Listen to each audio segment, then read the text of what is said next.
بسم الله الرحمن الرحيم السلام عليكم ورحمة الله وبركاته مeel kasta joogtaan ku soo dhawaada barnaamijka wararka ugu dambeeyay iyo falanqeyntooda oo maalin walba aad kala socotaan bartan YouTube ee Iman Jamac waabeen arbaca baxayso 4 bisha December sanadka 2024 qodobada intaanu barnaamijka ku jirno aad maqli doontaan waxaa kamid ah howlgaladii ugu dambeeyay ee fuleen dhaqaaqyada mucaaradka Syria kuwaas oo saldhigga Ruushku leeyahay qabsaday hub casri ah iyo nidaamyo difaac oo casri ah Ruushku lahaa gacanta ku dhigay sidoo kale waxay diyaaradaha duuliyaha lahayn howlgalo ka fuliyeen meelo kamid ah Hama iyagoo beegsanaya saraakiisha maamulka Bashar al-Assad muxuu sameeyay Bashar al-Assad si uu u dhaqo ceebta weyn oo kala kulmay duulaanka ay wadaan mucaaradka macluumaad ayaad ka maqli doontaan Ruushka iyo Masar wada hadal ay yeesheen waxay ku taageereen Assad maxay dalalka Masar Sacuudiga iyo Imaaraadka u garab taagan yihiin Assad falanqeyn iyo macluumaad ayaan idinkaga hayaa Ukraine waxay ka hadashay dagaalka ka soconaya Syria ma door bay ku leedahay wasaaradooda arrimaha dibadda ayaa si rasmi ah arrintan uga hadashay wararkii ugu dambeeyay marinka Gaza ayaad maqli doontaan iyo hanjabaadaha Israel ay u dirayso Lebanon oo aan faahfaahin idinkaga hayno qodobada ay wararkii ugu dambeeyay ayaad barnaamijka ku maqli doontaan mar kale soo dhawow aan ku horeeyay dhaqaaqyada iska cabinta mucaaradka ee Syria ayaa ku sii jira howlgalkooda iyagoo qabsaday inta badan deegaanada miyiga ee ku hareeraysan magaalada Hama ee bartamaha Syria inta waxa dheer in maanta markii ugu horeysay tan iyo markii uu bilaabay howlgalkan oo hogaaminaysa kooxda Hayat Tahrir al-Sham sidoo kale ay qayb ka yihiin ilaa 4 kooxood oo dhaqaaqyaal ah kuwaas oo ku midoobay howlgalkan loogu magac daray joojinta gardarada waxaana bartamaha magaalada Halab oo ah goobta ugu muhiimsan ee gacanta ku dhigeen dhaqaaqyada mucaaradka iyo magaalada labaad ee Syria lagu dhaxarkay hogaamiyaha ugu sareeya howlgalkan waa Abu Muhammad al-Jawlani ayaa la arkay isagoo ku sugan bartamaha magaalada boqolaal qof ayaa dhinaca socotay isagoona sidoo kalena kormeerayay howlaha ka soconaya magaalada Halab tanina waxay noqonaysaa markii ugu horeysay oo Abu Muhammad al-Jawlani lagu arkayo bartamaha magaalada Halab tan iyo wixii ka dambeeyay sanadkii 2016 markii halkaas laga saaray dhammaan dhinacyadii mucaaradka Jawlani waa hogaamiyaha ugu sareeya howlgalka hadda ka soconaya Syria kaas oo la aaminsan yahay inuu cudud weyn oo mucaarad u dhisay si uu uga tooro xukunka Bashar al-Assad Halab magaalada labaad ee Syria ugu weyn oo ka mid magaalada dhibaatooyinka waaweyn kala kulantay taliska Assad sidoo kale Ruushka iyo Iran si aan kala sooc lahayn ay u duqeeyeen ayaa hadda dib siir ugu soo laabanaysa nolosheeda tani markii ay arbacadii toddobaadkii hore gacanta ku dhigeen dhaqaaqa mucaaradka kuwaas oo hadda soo celiyay noloshii halka ka jirtay waxa la arkayay iyadoo qaar ka mid ah dadka reer Halab ay aad ula dhacsan yihiin nidaamkan cusub ee gacanta ku dhigay Halab ee dhaqaaqyada mucaaradka haweeney ka mid ah dadka reer Halab oo 10 sano ka maqnayd magaaladeeda iyo gurigeeda ayaa muuqaal sii daayay telefishinka Al Jazeera waxay ku soo bandhigaysay dareenkeeda hadallada la maqlay waxa ka mid ahayd inay aad ugu xiistay dabaysha iyo nacawda Halab sidoo kale waxay sheegtay hadda inay dareemayso inay mar kale dib u dhalatay sabab la xiriirta 10kii sano ugu dambeysay ee ka maqnayd gurigeeda oo si qasab ah looga barakiciyay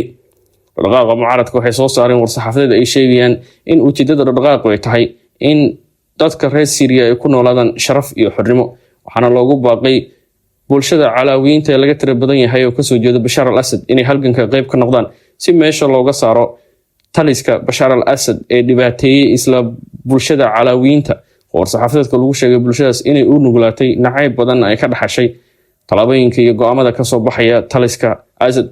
balse dhaqaaqa mucaaradku waxay sheegeen inay u taagan yihiin midnimada sharafta iyo xorriyadda dadka reer Syria Halabna waxa la sheegay in mar horeba laga arkay isdhexgalka bulshada sabab la xiriirta kala soocay iyo kala qaqobkii dhex yaalay Syriaankii deganaa Halab oo isugu jiray Kurdiyiin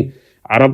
iyo Masiixiyiin Syriaanaba hadda waxa la sheegay in saraakiisha sare ee dhaqaaqo ay u tageen bulshooyinka kala duwan ayna sheegeen inaysan jirin wax kala sooci kara qofka Syriaanka ah dhaqaaqa ayaa dhankiisa sidoo kale waxay maanta gaareen guulo weyn oo muhiim ah kadib markii gacanta ku dhigeen saldhig ugu muhiimsan ee ku yaalay duleedka Hama kaas oo ahaa saldhig isku dhafa oo si wadajir ah uga howlgalay jireen ciidamada Ruushka iyo ciidanka Syria inta halka ku sugnaayeen waxay qabsadeen taangiyada ugu casirsanaa ee Ruushku lahaa sidoo kale nidaamyo casri ah oo difaac oo midka ugu yar qiimo ahaan ku fadhiya $5 milyan ay gacanta ku dhigeen tanina waxay ka dhigaysaa in tirada hubka casriga diyaaradaha madaafiicda gaadiidka ay gacanta ku dhigayaan mucaaradka inay yihiin wax lama filaana sabab la xiriirta in cududan sii kordhisay mucaaradka ay sabab u noqon karto dagaal weyn oo la gali karaan taliska Assad maanta waxay la wareegeen wado muhiim ah oo isku xiraysa Halab iyo magaalada Hama ee bartamaha Syria taasoo ka dhigan inay hadda si dhammaystiran u maamulaan waqooyi galbeedka ilaa iyo bartamaha Syria dhaqdhaqaaqyada mucaaradka waxayna gacanta ku dhigeen wadada lagu magacaabo Taraya Khanser oo ah wadada isku xirta Xalab ilaa iyo Hama iyo guud ahaan baadiyaheeda mucaaradka ayaa sidoo kale ku dhawaaqay inay ballaariyeen gacan ku haynta baadiyaha iyo deegaanada ku hareeraysan Hama waxayna sheegeen in la wareegeen bukhaaradii hubka saldhigyadii iyo difaacyadii muhiimka ahaa ee taliska Asad iyo ciidamada Ruushka ee taageerayay waxayna sheegeen in burbureen dhammaan difaacii halkaasna isaga baxsadeen ciidamadii taliska Asad deegaanada la wareegeen istaraatiijiga waxaa kamid ah magaalada Murakat oo ku taala afaafka hore ee magaalada Hama taasoo la sheegay inay muhiim u tahay khadka saadka ee isku xiraya waqooyiga bariga ilaa iyo galbeedka Syria iyo magaaladan Hama dhinaca kale Bashar al-Assad ayaa qaaday talaabadii ugu horeysay oo uu ku doonayo inuu isaga dhaqo ceebta uu wajahayo wakaaladda wararka Syria ee Sana ayaa maanta ku dhawaaqday in Bashar al-Assad uu bixiyo amar sare loogu qaadayo 50% bisharaadka la siiyay ciidamada militariga ee isaga ka amar qaata haddii la socotay falanqayn iyo tabanadii hore waxaad maqashay inaan sheegnay mid kamid ah dhibaatooyinka iyo guuldarooyinka weyn uu la kulmay Bashar al-Assad in la xiriirto xagga dhaqaalaha sabab la xiriirto ma jiro askari doonaya inuu dagaalamo taas oo salka ku haysan labadii sano ugu dambeysay wax mishaar bixin Bashar al-Assad maanta sida hadda wakaaladda wararka ee Syria ay ku dhawaaqayso 50% ayaa sare loo qaaday mishaarka ciidamada tanna ma cadda waxay ka bedeli karto xaaladda dagaal iyadoo la arkay in dhammaan saldhigyada iyo magaalooyinka ay soo gaaraan mucaaradku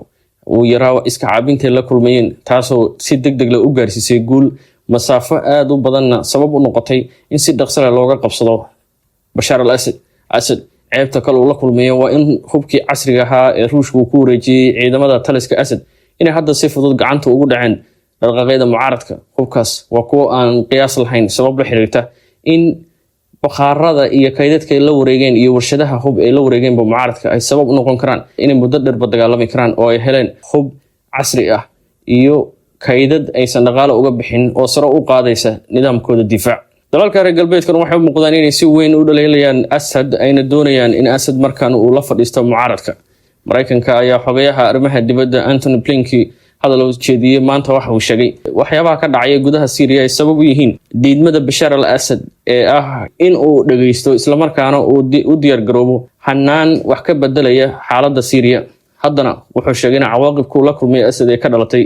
isla arintaas xafiiska arrimaha dibadda ee Britain war uu soo saaray waxa lagu sheegay waaxda arrimaha dibadda ee Ingiriiska in sida kaliya looga bixi karo qalalaasaha Syria ay tahay in taliska Assad uu ku lug yeesho hanaanka siyaasadeed wasiirka arrimaha dibadda ee Ciraaq Fuad Hussein ayaa isna maanta waxa uu sheegay in dawladdiisa ogolaan doonin in dhulka Ciraaq uu noqdo dhulka bilbilowga khataraha ay la kulmayaan dalalka dariska ma uu soo sharaxin tan balse dabcan tan waxay la xiriirtaa inuu sheegayo in uusan diyaar u ahayn in marinka dhulkiisa uu noqdo meel sare loogu qaado xaaladda cakiran ee ka jirta Syria halkaas oo marin ay ka dhiganayso Iran si ay dagaalyahano iyo hub u geliso dhinaca Syria wasaaradda arrimaha dibadda Ukraine maanta markii ugu horeysay hadal waxay ka soo saartay dagaalka ka soconaya Syria iyadoo saxaafadda ka soo baxay wasaaradda arrimaha dibaddana lagu beeniyay eedeymo uga yimid dhinaca Ruushka oo la xiriira in Ukraine ay taageerayso xogaga mucaaradka Syria wasaaradda arrimaha dibadda ayaa qoraalkeeda ay baahisay waxay ku sheegtay in si ka duwan Moscow ama Ruushka Ukraine ay ka go'an tahay inay ilaaliso sharciga caalamiga shuruud la'aanna in Ruushka iyo Iran ay mas'uul ka yihiin si xumaanshaha xaaladda ammaan ee Syria taasoo u muuqatay Ukraine eedeyntii ay la kulantay mid kale ay ugu bedeshay oo u jeedisay Iran iyo Ruushka oo ay ku eedeynayso in xaaladda si xumaanaysa Syria ay iyagu sabab u yihiin hadalka ka soo baxay Ukraine wuxuu yimid kadib markii afayeenka wasaaradda arrimaha dibadda Ruushka haweeneyda Maria Zakharova oo warbaahinta kula hadlaysay magaalada Moscow ee xarunta Ruushka ay sheegtay in xogaga mucaaradka ay diyaaradaha aan duuliyaha lahayn ka heleen Ukraine sidoo kalena Ukraine ay tababartay habka loo isticmaalo waxayna sheegtay in jiraan dagaalyahano ka soo jeeda dalalkii hore loo oran jiray midowga Soviyeeti oo hadda kamid ah mucaaradka oo markii ugu horeysay la maqlay in dagaalyahano shisheeye oo aan Syrian ahayn inay qayb ka yihiin duulaanka hadda soconaya iyadoo Ruushku uu sheegayo in dhowr dal oo qayb ka ahaa dalalkii hore loo oran jiray midowga Soviyeeti inay ku sugan yihiin gudaha Syria inay ka barbar dagaalamayaan mucaaradka ciidamada Mareykanka gaar ahaan taliska dhexe Mareykanka ayaa isaguna maanta waxa uu soo saaray war saxaafadeed oo ku sheegay in diyaaradaha dagaalka ee Mareykanku ay howlgallo duqeymaha ay ka fuliyeen ayna burburiyeen baaliyeed nidaamyada hubka ee ay lahaayeen kooxaha Iran ay taageertay ku sugan gobolka Furat ee bariga Syria. Taliska dhexe wuxuu sheegay inay burburiyeen habab hub oo ku dhow goobaha ay saldhigyadu ku leeyihiin dhaqdhaqaaqyada Iran ay taageertay ku sugan gudaha Syria gaar ahaan gobolka Furat ee bariga Syria. Inta badan gobolka bari ee dhulka Syria waxa gacanta ku haya kooxaha Kurdiyiinta gaar ahaan kooxda SDF taasoo Mareykanku taageero. Gobolkaas wuxuu qaran ku yahay shidaalka, Mareykankuna wuxuu dhex degan yahay ceelasha shidaal halka yaala. barnaamijkii wararkii ugu dambeeyay caalamka oo aad ka heshaan macluumaadkii ugu dambeeyay ee ka dhacaya caalamka gaar ahaan wararka isu soo taraya dhacdooyinka bariga dhexe iyo falanqeyntooda ayaad kala socotaa barta YouTube ee Imaan Jaamac. Markaana dhinaca Ruushka iyo Masar war wada jira oo ay soo saareen gaar ahaan wasaaradda arrimaha dibadda Ruushka waxay maanta sheegtay in wasiirada arrimaha dibadda ee Ruushka iyo Masar ay ku baaqeen inaan la ogolaan doonin khatarta waxay ugu yeereen argagixisada Syria. waxayna sidoo kale cadeeyeen inay taageerayaan madaxbanaanida dhuleed iyo madaxbanaanida Syria. Masar kama aysan harin xulafadeeda Sacuudiga iyo Imaaraadka kuwaas oo la arkay inay taageersan yihiin taliska Asad. Sababta waa xaqiiqooyinkan hadda aan ku sheegayo. Masar, Sacuudiga iyo Imaaraadka intaba waxay khatar weyn u arkayaan xogaga Sunniyiinta haddii ay la wareegaan awoodda Syria inay taasi caqabad weyn ku noqonayso. Hadda waxa laga yaabaa inay isweydiinayso sababta dalalkan oo Sunni ah ay caqabad u arkayaan in xogag Sunni ah oo waliba dhibaatooyin weyn oo taliska Asad u geystay Sunniyiinta inay hadda ka leexdaan oo ay taageeraan taliskii burburiyay nolosha iyo dhulkii Sunniyiinta kana qaxiyay isla markaana xadgudubyo aan hore looga diiwaangelin dalka Syria sabab u noqday in uu Asad u geysto dad rayid Sunniyiin aan hubaysan. sidoo kale wuxuu Asad ku dhaqaaqay in uu soo geliyo gudaha Syria dagaalyahano manaxyaal ah oo iskaga kala yimid dalalka ay Shiicadu degto. laakiin siyaasaddu ma ay garanayso diin iyo dhaqan mide waxa ay dalalkan waa Sacuudiga, Imaaraadka iyo Masar ba arkayaan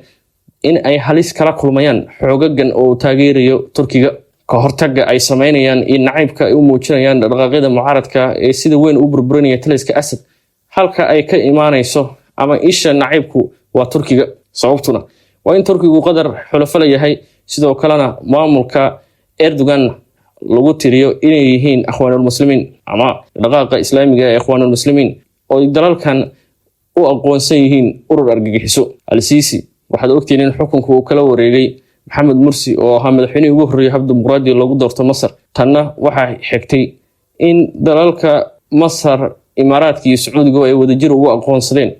akhwaanul muslimiinka inay yihiin urur argagixiso. dhibaatada halka ay ka imaanaysana waa halkaas. dalalkana waxay u arkaan in awood hor loo aqoon muslimiin oo gobolka ah oo ku soo biirta Qatar iyo Turkiga inay halis gelinayso xaaladooda ayna sabab u noqon karto kacdoon weyn oo ka dhici kara dalalkan xukunkana looga rido. kuraasta Masar, Imaaraadka iyo Sacuudiga looga arrimiyo waa kuwa cabsi badan. taasina waxay keenaysaa inay qaadaan tallaabo kasta oo ay uga hortagayaan halis kasta haddii xataa ay tallaabadaasi dhibaataynayso Muslim, Sunni iyo kuwa ugu dhowba. tanna waxa ay baraysaa xaqiiqada waxa xukunka iyo siyaasaddu ay ka dhigan tahay markii ay timaado danaha gaarkana. markaasi waxyaabaha ku fakarayay sida Sunninimada, Carabnimada iyo Muslimnimadu meesha way ka baxaysaa. dal kastana wuxuu dhaqan gelinayaa danahiisa. waa hagaag inta uga soo tagno oo dabcan aan filayo inaad faham ka hesheen isdiidooyinka ka jira bariga dhexe gaar ahaan dalalkan Sunniga oo diidan in kooxogaga Sunniga awoodda badan hadda la soo baxay ee ku dhowba inay gaaraan dalqada Bashar al-Assad xukunkana ka ridaan inay ka soo horjeestaan. haddoo ay beedmo waxaa jira warbixino dheeraad ah iyo falanqeyn aad ka heli doontaan qorsho Sacuudiga iyo Imaaraadku ay ka shaqeynayaan oo ay doonayaan in looga hortago Sunniyiintan mucaaradka inay gacanta ku dhigaan isla markaana xukunka ka ridaan taliska Asad. markaana waxaan soo gaarnay gabagabadii iyo macluumaadkii ugu dambeeyay oo idinka siinayo xaaladda Mareykanka Gaza ee maalmahan ay qarisay waxa ka dhacaya Syria. Mareykanka Gaza waa mid tan iyo sanadkii hore 7 Oktoobar markii howlgalkii Xamaas u dhacay waxa Mareykanka la kulmaya xasuuq aan hore dunida looga diiwaangelin. Israel waxay sii wadaa weeraradeeda. weerar 20 Falastiiniin ayaa intaanu barnaamijkan ku jirnay la xaqiijiyay inay ku shahiideen duqeymo arxan darro ah iyo xasuuq ay xerada barkacyaasha ee ku taala deegaanka Al-Mawasi ee Khan Yunis ay ka geysteen diyaaradaha Israel iyadoo diyaaradaha gumaysigu ay sii wadaan xanaankooda xasuuqa iyo beegsiga nidaamyada caafimaadka ee waqooyiga Mareykanka Gaza halkaas oo sidoo kale dhaqaatiirta ay xirxireen. maalin kasta xaaladdu way ka sii daraysaa Mareykanka Gaza laakiin kuwa isdhiibaya ma ahan dhaqaaqyada iska cabinte waxay daadanayaan dhiigga ciidanka Israel. howlgallo burburin, toogasho iyo qarxin ah ay maanta fuliyeen dhaqaaqyada iska cabinta gaar ahaan Gaza. intaas waxaan ugu eeg barnaamijkii wararkii ugu dambeeyay caalamka waad kala socotay bartan YouTube iimaan jaamac intana barnaamijka xiga ku kulmi doona hadduu eebeedmo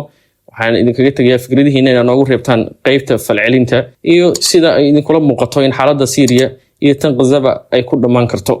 mar kale intaynu kulmayno waxaan idinkaga tagayaa sidaas iyo amaana Allah.